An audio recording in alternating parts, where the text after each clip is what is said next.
Thank you, Jesus. So we've said this many times throughout the conference. The Jews had no concept of an individual salvation. They saw their relationship with God completely tied together with the people of God and with this house of God, with the city, with the land, the promised land. All these things were tied together. And that's why for them to lose that was the greatest tragedy. Hello, brothers and sisters. Raven here. Today, as we go further through the series of the Exodus Conference at Homestead Heritage, we go into a part that is very, very much going to the nth degree. May sound odd, but trust me, when I get to the last clip I'm going to show, it should really strike hard. The thing is, I want to start off with something that kind of shows just the inconsistency of their teaching. For those of you who may not know about it, may not have seen it, I have had discussions with different people from Homestead. Who they are, I can't say for sure, but they definitely are supporters, whether part of it, leaders of it, or people who are connected to it. They came and they talked to me multiple times. One of the few things I've seen them actually come out and defend as far as teachings is the one where they basically claim you need to come to know the body in order to know Christ. They flip the order. Until you know them, you won't know God. Instead of, until you know God, you won't know the body. Now, I'm going to show a clip that contradicts that, or at least seems to. But you're going to have to hold on till the end. So let me show you this clip, and then let me give you a passage. Ephesians 2:19 through 22. Now therefore you are no longer strangers and foreigners, speaking to the Gentiles, but fellow citizens with the saints and members of the household of God, having been built on the foundation of the apostles and prophets, Jesus Christ himself being the chief cornerstone, in whom the whole building being fitted or fitly framed together grows into a holy temple in the Lord, in whom you also are being built together for a dwelling place of God in the Spirit. These are the precise words they used of the Old Testament temple. This is the fulfillment. This would be the dwelling place of God in the Spirit. But again, Moses didn't just go build that temple any old way. God has a design for how human relationships are going to come together. First to be united to Him, and then united to one another. He has an order, and this is not something peripheral. It's what creates the form. Now, again, this can seem like he just contradicted everything. But after I show you all these clips and we get to the last one, it'll add up. So keep in mind that everything I show you is leading to something. Okay? But here, first, let's look at this passage he has in Ephesians. Let's look at the part before it. The part he left out was verses 14 to 18, where it says, "For he himself is our peace, who has made both one and has broken down the middle wall of separation, having abolished in his flesh the enmity, that is, the law of commandments, contained in ordinances, so as to create in himself one new man from the two, thus making peace, and that he might reconcile them both to God in one body through the cross, thereby putting to death the enmity. And he came and preached peace to you who were afar off, and to those who were near. For through him we both have access by one Spirit to the Father." Your whole thing is all about pushing that body, that community. But the first part of this first sets his salvation of us individually. Then Comes to this part they're trying to use to push more of the body. So they leave out that first part because they don't want that to be the focus or the foundation. They want that to not matter. Because this whole thing is about how you need to get rid of the individual.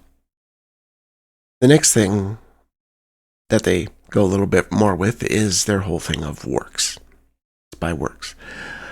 But the problem is, in doing it, there's something they twist. I've mentioned it before. And it comes up again in this. But there is a form that God would give, and in that form, which we could call a temple, if we'll abide in that form, we're going to find God's grace. You remember when Moses built the tabernacle, but also when Solomon built the temple. It talks about when he had done everything exactly according to the pattern given on the mount. What happened? The glory of the Lord filled the temple. So when they submitted to that design meticulously, it was like, well, it doesn't matter here, it doesn't matter there, let's just cut a corner here. No. In fact, when we see that kind of thing happen, we see the judgment of God. Because God's grace and love is going to be poured out on his people within a particular form. And it's in submitting to that our lives can hold the content of his love and of his grace. Grace has nothing to do with what they're talking about. For a couple of reasons. First of all, to them, grace isn't about getting mercy. It's about earning something. And that's not grace. That's not what grace is about. You don't do it by something you accomplish to earn it. If you do, that's not grace. The other thing, which will come up again, is the way they always treat the body as Christ. You've always got to keep that in mind. They say it again and again. The way they do it is once he left this world, the body became Christ. To them, that's what the beginning of Acts is about. So, when they talk about him, when they bring him up within current day, within what they do, they're talking about them. They're talking about the body, not Christ. So in this case, it's not his grace at all. It's really grace on themselves. It's the idea of the body, because they're part of it, giving them grace. But that's not grace. You're even earning it from them by becoming part of them and following them. Hypocrisy again and again. Now he goes into a part where he starts talking about us as a stone. He talks about building a building and how each of us are one stone in it. This goes more into that problem of get rid of the individual, because when you look at it that way, every stone's the exact same. And you have to fit that mold that everybody else fits. Here's how he says it. That stone has no meaning until it finds how it fits into a temple. We just built the cafe over here, and you saw them chipping those stones and fitting them into the chimneys and to the walls. And what mattered is that stone to be chipped to where it fit, where it belonged. And the stones that were left over at the end of the project, it doesn't matter how pretty or neat or gifted those stones were, they were hauled away as scrap. There's only one eternal temple. There's only one eternal house. And our only hope is not to find who I can be as an individual, whether it's my ministry, whether it's my gifts, but how can I allow God to chip, to even if God has to cut off the large portion of who I think I am, to let me find my place in that eternal house, to purge the things in me that are not qualified to be a part of that house. Now that can seem a little crazy, because what they're saying, they're not really an individual stone, yet they are. It's very inconsistent in a way, and that consistency is what's so weird here, because of what's said in this short clip that really shouldn't be said to judge everyone else, which it is. It should be said to look at themselves. Watch this. Just want to say something here.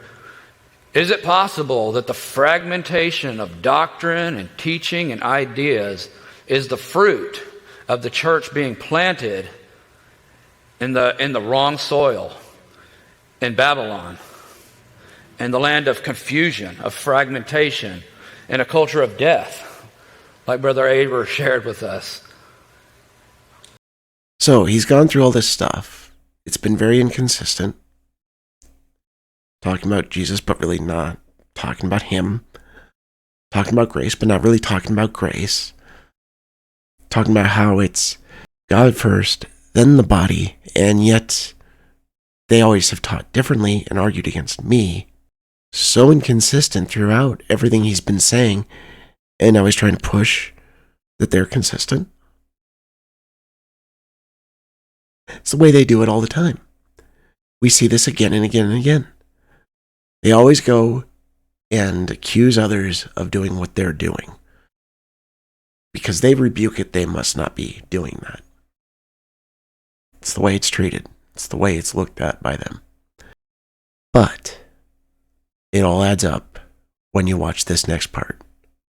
Pay close attention to this. Okay? Myself included. So many of us, when we hear this kind of thing, we want to give an explanation. We want to think, okay, it doesn't really mean that, because he doesn't come out and say it. He really meant this. This time, what you're going to find yourself wanting to say he meant, at the beginning of it, he says he doesn't. So listen. Here it is. In Hebrews 12:18 through 28, for you have not come to the mountain that may be touched, and that burned with fire, and to blackness and darkness and tempest, and the sound of a trumpet and the voice of words, so that those who heard it begged that the word should not be spoken to them anymore, for they could not endure what was commanded. But you have come to Mount Zion. I'm skipping down just a little bit. But you have come to Mount Zion. Well, listen to all these. He's going to describe it many ways. He didn't say you're going to go there when you go to heaven. He said you have come to Mount Zion, to the city of the living God, the heavenly Jerusalem, to an innumerable company of angels, to the general assembly and church of the firstborn who are registered in heaven, to God, the judge of all. So the church is not just representing God as if God is separate and we're here kind of as... No, he said you are actually coming to God. Why? Because God was in Christ reconciling the world to himself, but now he has committed to us the ministry of reconciliation, as though God were pleading through us, through God's people, be reconciled to God. Now, they're not just Christ, they are God. As I said at the beginning, he stated that they didn't just represent him. The only way to rationalize this, the only way to try to make sense of it, is to say they represent him. No, he just said that's not it.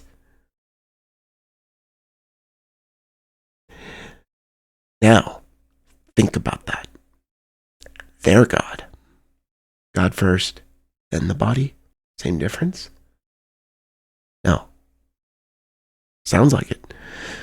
Now it seems at first you'd think, oh, so really there's no point to that because they're the same thing? No, no, no, no, no, no. Who is he really saying is God? The teachers. Those who lead them. They're God. You need to be sure you're following them and know them first, then you're part of the body. This whole thing is about that. The title of this whole thing is called The Glory of the Latter House. What latter house? The community they're building. Think through each of these again. We started off with the part where he said it's not the individual, it's the body, it's the group. Then he said it's getting to know God first, then the body. However, from what we found out at the end, no. The leaders of the body first. So, it's not just that you're getting rid of yourself. You're giving yourself up to them, to those leaders. They now define you. They now are you. You don't have a self anymore. You are theirs.